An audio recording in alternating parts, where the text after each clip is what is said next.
Jadi beliau ini sering katakan bahwa saya pun anak-anak ini angkat sampah, tapi mereka bukan sampah. Tidak boleh main-main.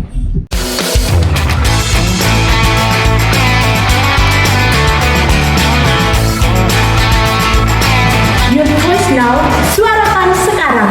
Langsung masuk ke bagian isu. Tadi tuh sudah dijelaskan banyak dari Bapak mengenai isu-isu lingkungan. Sekarang saya punya ini ada salah satu contoh saja. Saya kapan hari ada kegiatan di Wuring yang Youth Voice Now yang waktu itu kami sempat jalan untuk menyuarakan yang Hari Anak Nasional. Jadi itu ada sempat foto-foto mengenai sampah-sampah. Ya. Ini ada di Kampung Wuring, Kelurahan Wolomarang. Yang waktu itu kami sempat ke sana. Ini. Jadi itu sempat saya pagi itu saya sempat jalan-jalan, terus ada foto-foto di situ. Ini ada begitu banyak sampah yang ada di sana. Jadi kita pas lewat itu rasanya kayak miris sekali, kayak mereka hidup di tengah-tengah sampah yang kayak begini. Itu masa kita di luar hidup di kenyamanan, tapi mereka di sana kayak begini sudah kondisinya. Jadi ada sampah-sampah plastik, ada sampah-sampah yang lain-lain, juga ada bambu-bambu, apa segala macam, dan itu pas terapung di atas laut. Nah itu jadi rasanya kayak bagaimana begitu. Oke, ini saya pas itu sempat tanya ke bapak-bapak itu yang sementara kami itu dia ada duduk situ, jadi saya datang saya tanya, Pak ini kenapa kok begini sampahnya. Nanti jadi dia jelaskan, katanya sampah-sampah itu bukan dari mereka juga. Katanya itu sampah asalnya dari depan yang jalan-jalan mereka yang di pesisir-pesisir itu. Sementara karena mereka buangnya di laut, jadi pas arus datang, ombak datang dia bawa ke laut, akhirnya mereka yang kena di situ, tumpuk-tumpuk di situ. Jadi saya sempat tanya apa selama ini mungkin ada bak-bak sampah atau mungkin mobil-mobil sampah yang datang ke sana. Mereka bilang bak-bak sampah juga jarang ke sana, kayak tidak terjadwal begitu. Nah, itu yang saya tanya ke Bapak ini, terus saya tanya juga adakah kayak orang datang untuk menyuarakan sampah atau kita harus begini. Itu juga dia bilang jarang sekali katanya. Ini yang saya tanyakan. Nah, ini juga sempat jalan-jalan lagi, saya foto lagi tuh sampahnya seperti tadi itu di atas laut, sekarang ini di daratan-daratan, di tanah-tanah juga banyak sekali. Oke, ini di bawah kolong. Kan mereka punya rumah itu kan panggung. Jadi di bawah kolong-kolong itu banyak sekali sampah-sampahnya. Oke, dan ini saya foto karena di sini ada orang-orang duduk. Saya rasa kayak mereka duduk santai sekali. Sepertinya kayak tidak ada rasa apa-apa begitu. Ada sampah dan ada orangnya, tapi mereka duduk kayak ngobrol kayak biasa, kayak rasanya di mana begitu kan. Jadi ini saya sempat foto sepeda latarnya begitu. Oke, itu biasa. Ini kan kami ada perlombaan milih sampah nih. Jadi anak-anak sementara milih sampah, saya foto. Ini rumah mereka dan di belakangnya masih ada rumah. Dan ini sampah-sampah yang dikebuang itu hanya lepas saja begitu. Kita mau bersihkan sampai kapan baru akan habis begitu. Habis. Oke. Bagaimana perasaanmu? Bagaimana perasaanmu itu kan terkait dengan pertanyaan, mengarah langsung ke pertanyaan ini. Mungkin saya langsung ke pertama ke Bapak Kadis dulu. Kira-kira melihat kondisi yang kayak miris begini, rasanya khawatir tidak untuk kedepannya, untuk masa depan kita, kayak Sika untuk mereka di sana juga, kayak khawatir tidak Bapak? Itu saja. Baik. Ini kalau kita lihat gambar memang real di lapangan seperti itu. Yang pertama pasti karena perilaku tadi sulit untuk merubah. Mereka menganggap bahwa sampah itu biasa aja. Ini jadi soal. Sementara seperti tadi sempat komunikasi, wawancara bahwa kenapa seperti ini, apakah petugas datang dan menyampaikan pada saat sosialisasi di kelurahan ya. Dan tugasnya ini artinya bertanggung jawab atas sampah itu kan bukan hanya lingkungan hidup.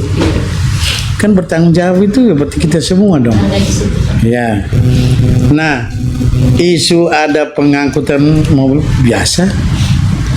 Jam sekarang diangkat, 1 jam lagi sudah ada lagi. Ini kan perilaku. Akan terjadi penumpukan seperti ini. Apalagi minta maaf kalau sampai dengan kendaraan kita yang ngadat. Itu juga soal.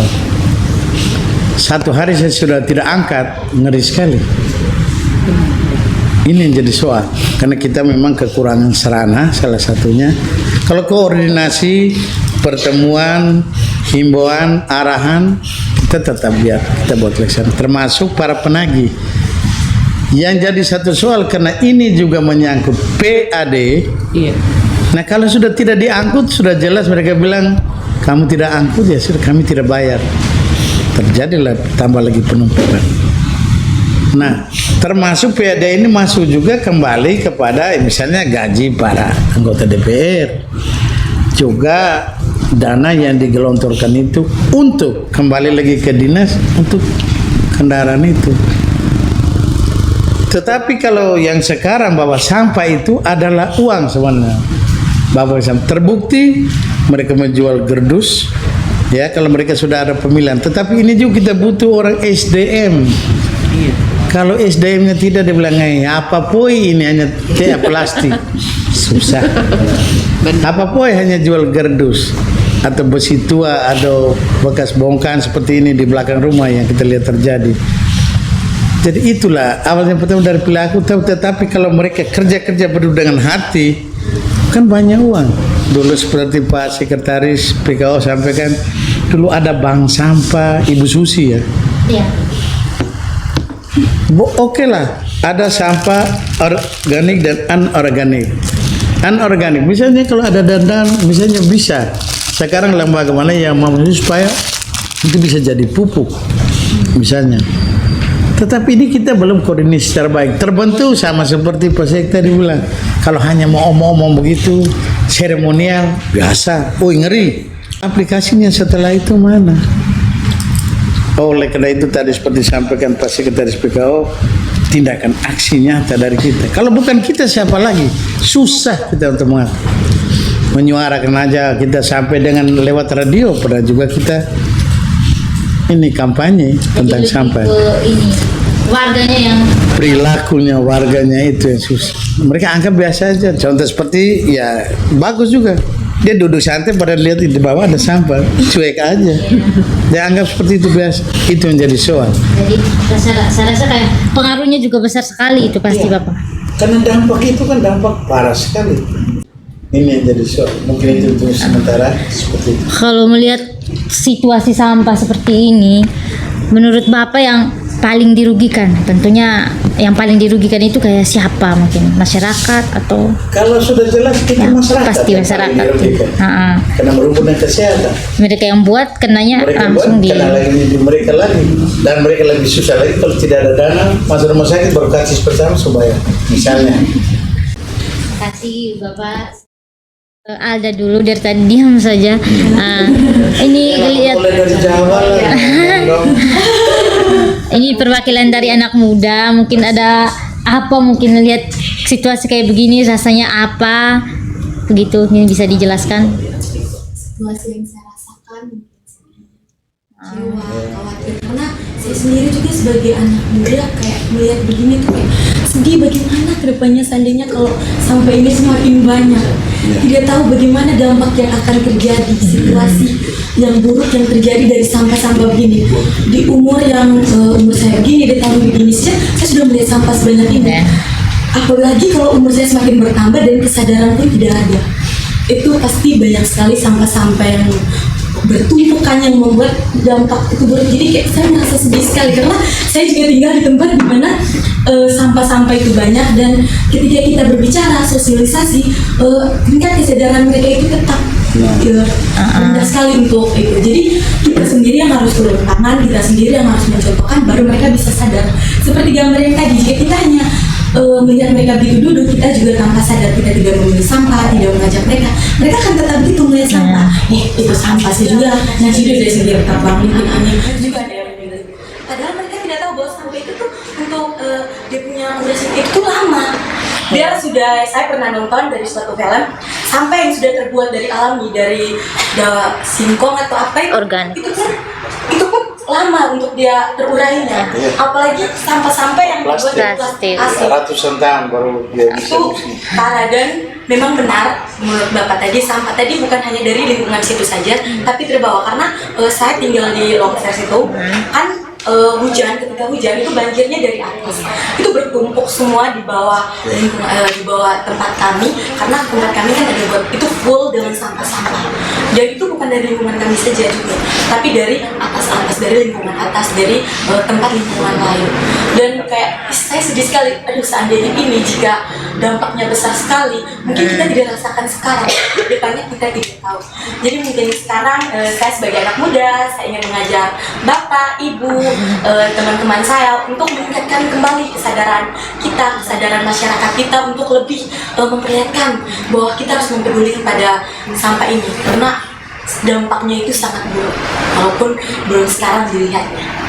Oke, makasih Kak Alda. Jadi sudah jelaskan tadi ya, rasanya sedih melihat sampah kayak begini.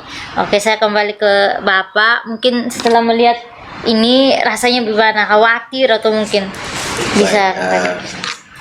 Mereka dulu saya punya warga, karena saya pernah camat Alok Barat, dan itu kami memberi contoh.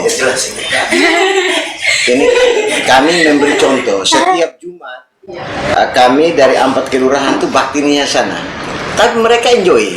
Iya. Kami sapu, mereka duduk ke naik kaki di kursi. Jadi sebenarnya ini perilaku, kesadaran mereka. Oleh karena itu, selama saya camat 6 bulan itu setiap minggu kami Jumat ke sana gitu. Bagaimana kami mau merubah perilaku mereka. Ternyata hidup bersih itu baik, nyaman, aman gitu. Tapi tetap sama. Kami pernah dengan saya undang, saya lapor Pak Bupati dan itu semua turun, tapi sama. Mereka tidak peduli. Kita sapu, kita pungut sampah, mereka duduk ke naik kaki di kursi, tenang aja. Oleh karena itu yang saya bilang ini perilaku. Maka perlu ada kampanye secara terus-menerus.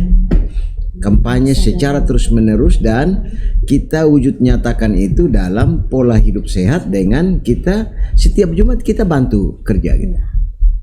Kita tunjukkan mereka lewat masjid setiap Jumat, sholat Jumat kita umumkan sampah lewat gereja, karena untuk memerangi sampah ini kan tanggung jawab kita semua, bukan pemerintah.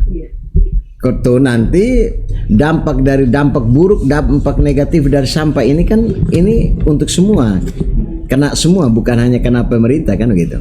Tapi tanggung jawabnya pemerintah.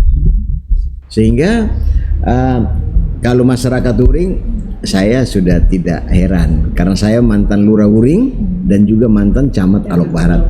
Saya kenal baik mereka. Jadi itu saya coba setiap Jumat kami turun keroyokan 4 kelurahan. Dan itu lumayan bersih. Saya sendiri sapu, masuk di kolong, angkat. Saya pernah usulkan di Pak Bupati kami mau pakai eksa untuk angkat semuanya ke naik gitu. Tapi tetap nanti habis itu buang lagi gitu. Jadi saya bilang perlu sabar. Perlu kesabaran kita dan perlu waktu untuk bagaimana bisa menyadarkan mereka. Karena mereka merasa bahwa ada sampah di bawah kolong rumah mereka beranggap biasa-biasa saja. Oleh karena itu memang menjadi tanggung jawab besar pemerintah di Kecamatan Alok Barat, terutama Lurah Wolomarang gitu. Bagaimana caranya gitu. Karena memang waktu demam berdarah merenggut hampir 100 orang lebih di Sika tahun 2019. Itu kan Alok Barat itu saya waktu saya di Kangai itu 0. Dan saya pindah ke Alok Barat, saya harus punya tekad, punya komitmen bahwa Alok Barat tidak boleh ada yang mati karena demam berdarah. Dan itu setiap hari kami turun. Dan itu kami berhasil. Alok Barat 0. Di akhir saya pindah baru ada 2. Akhirnya saya didatangi oleh kementerian triknya sehingga bisa 0 gitu. Kami turun setiap hari. Saya jam 10 sudah keluar dari kantor itu saya keliling semua kelurahan. Di desa juga gitu. Saya kasih tanggung jawab kepada ketua-ketua RT. Sampah tidak boleh ada. Kalau tidak, honor RT saya tahan. Boleh main-main Pak.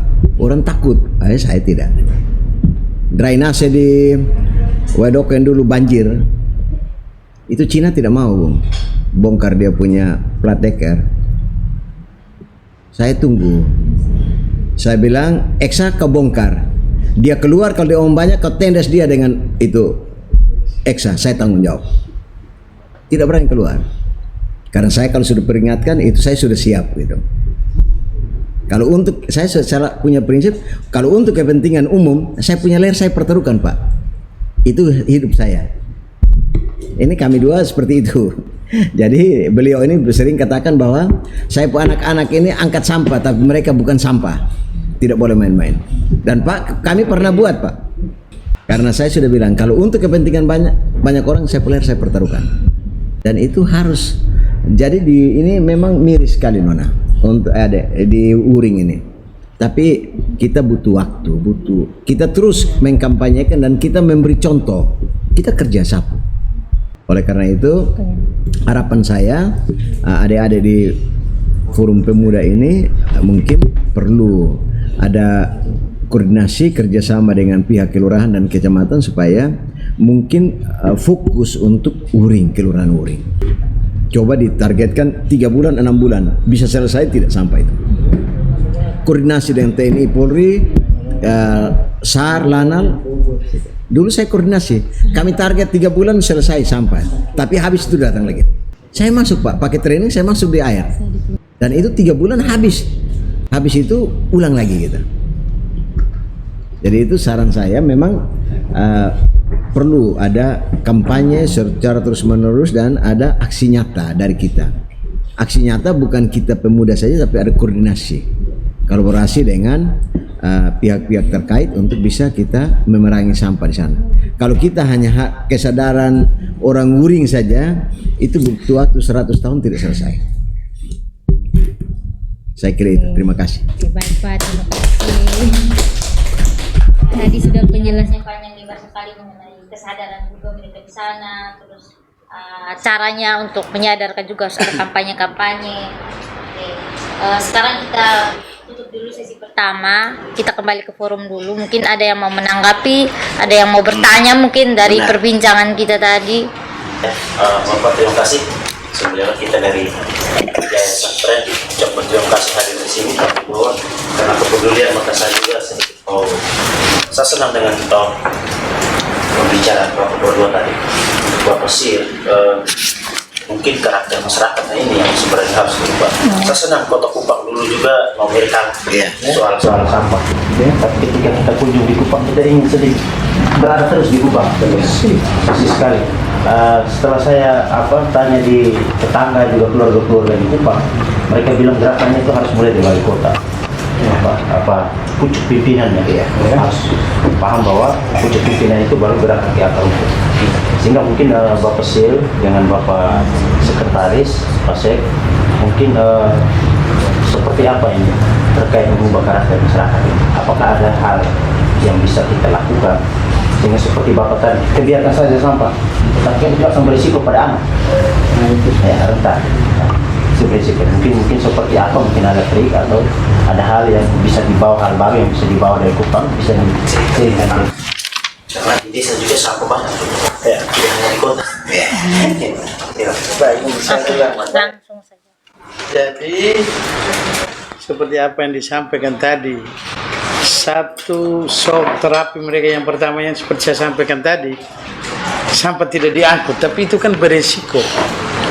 Tetapi juga mereka lewat bantuan dari Kementerian Komunikasi dan Informatika, mereka pasang CCTV itu di Lilibar.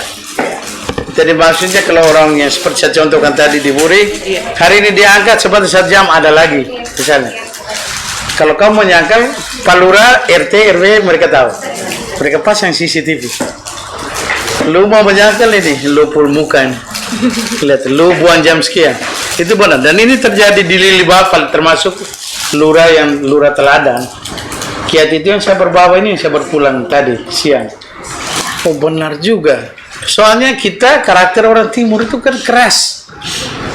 Dan kalau kita keras, hal pertama kasih shock terapi mereka atau buat mereka itu agak takut, ya biarkan saja. Akhirnya mereka bingung, sampah ini mau kemana? Kalau dinas lingkungan hidup kota tidak angkut, stres. Akhirnya mereka, dan kebetulan ada satu orang yang penjaga untuk atur itu, Dan memang di sekitar bak itu ada bantuan dari Kementerian Kominfo dengan CCTV itu, yang itu juga salah satu taktik mereka yang mereka angkut, walaupun armadanya juga memang mereka masih banyak dari kita.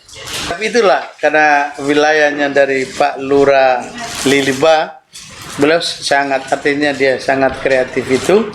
Akhirnya syukur sampai sekarang memang bersih, kami sampai foto-foto ada semua di dalam bak bersih.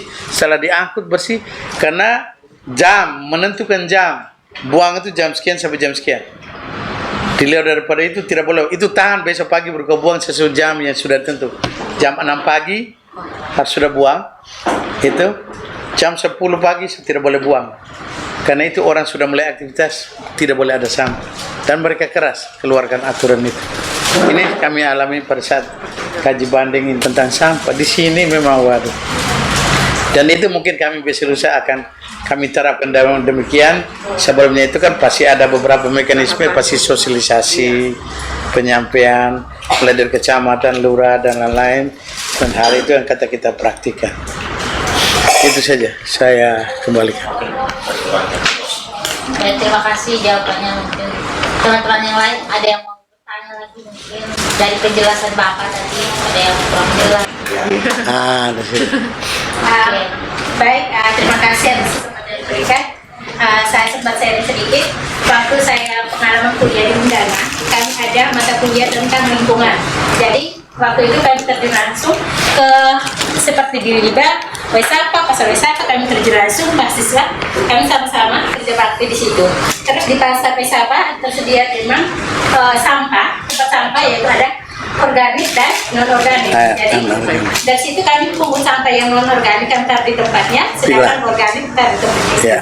Jadi kami bisa, kalau menurut saya untuk Bapak dari Dinas Pendidikan, bagaimana kalau di setiap sekolah juga tentang mungkin ada program satu tentang peduli lingkungan hidup. Jadi langsung bukti nyatanya kita langsung kerja ke lapangan itu. Menurut saya itu saja. Terima kasih.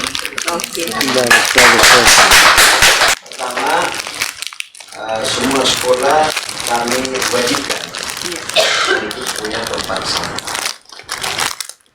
Dan anak-anak sekarang mulai dari TK PAUD ada 350 TK PAUD di Kabupaten Sika. Itu mereka sudah mulai belajar yang seperti di Australia tadi. Dari sampah mereka letakkan di tempat sampah masing-masing. Karena dana BOS itu juga kami pertama harus anggarkan, pertama itu tempat sampah mereka. Dan itu setiap sekolah punya tempat sampah lebih dari satu. Setiap kelas punya tempat sampah masing-masing. Setiap kelas. TK PAUD, SD ada 336, SMP ada 87. Dan itu semua punya tempat sampah. Dan itu kami sekolah-sekolah sekarang harus minimal ada pohon. Harus punya pohon. Jadi harus ada ruang terbuka hijau di sekolah, juga ada tempat bermain untuk anak sekolah. Jadi itu syarat dari untuk membentuk atau membangun sebuah unit sekolah baru. Itu syarat. Jadi pertama lingkungan memungkinkan dan harus ada ruang terbuka hijau dan ruang untuk bermain anak. Itu. Jadi kalau yang peduli lingkungan ini sekolah kami sudah mencoba, tapi belum maksimal. Kita harus jujur bahwa belum maksimal. Mungkin di kota, tapi di desa-desa itu yang belum. Karena kalau di kota ini yang kami sering pantau. Ya, terima kasih deh. Kami sudah membuat ini tapi belum maksimal. Dengan masukan ini mungkin ini baik untuk kami sehingga kami maksimalkan di semua sekolah. Jadi kurikulum itu boleh berubah, tapi pembelajaran itu tidak berubah.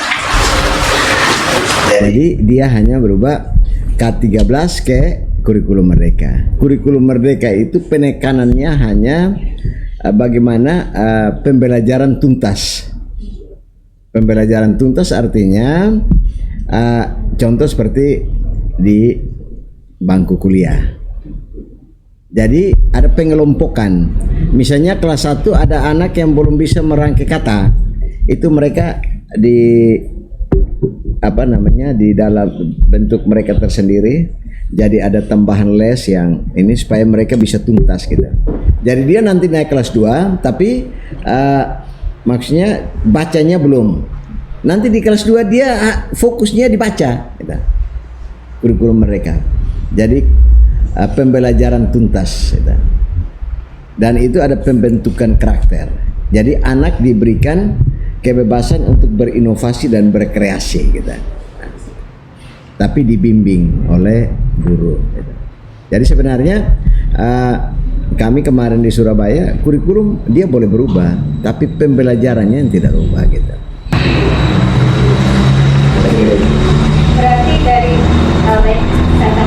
Berarti dari misalnya dari pihak sekolah harus memberikan semacam apa ya, mengarahkan atau menjelaskan tentang kurikulum itu seperti begini supaya dari siswa tersebut bisa mengerti, oh padahal ini seperti ini. Harus dikuatkan ke siswanya karena sosialisasi seperti itu. Jadi guru-guru itu sudah dilatih ya. Mereka ada guru penggerak, ada sekolah penggerak, dan guru-guru yang dilatih. Sekarang kan guru-guru dilatih untuk mereka secara daring untuk mengikuti pembelajaran itu, sehingga habis itu baru dorong mentransferkan ke murid. Ya. Oke, jadi terima kasih sudah banyak sekali diskusi tentang banyak hal, kita sudah banyak mendengar. Your voice now, suarakan sekarang.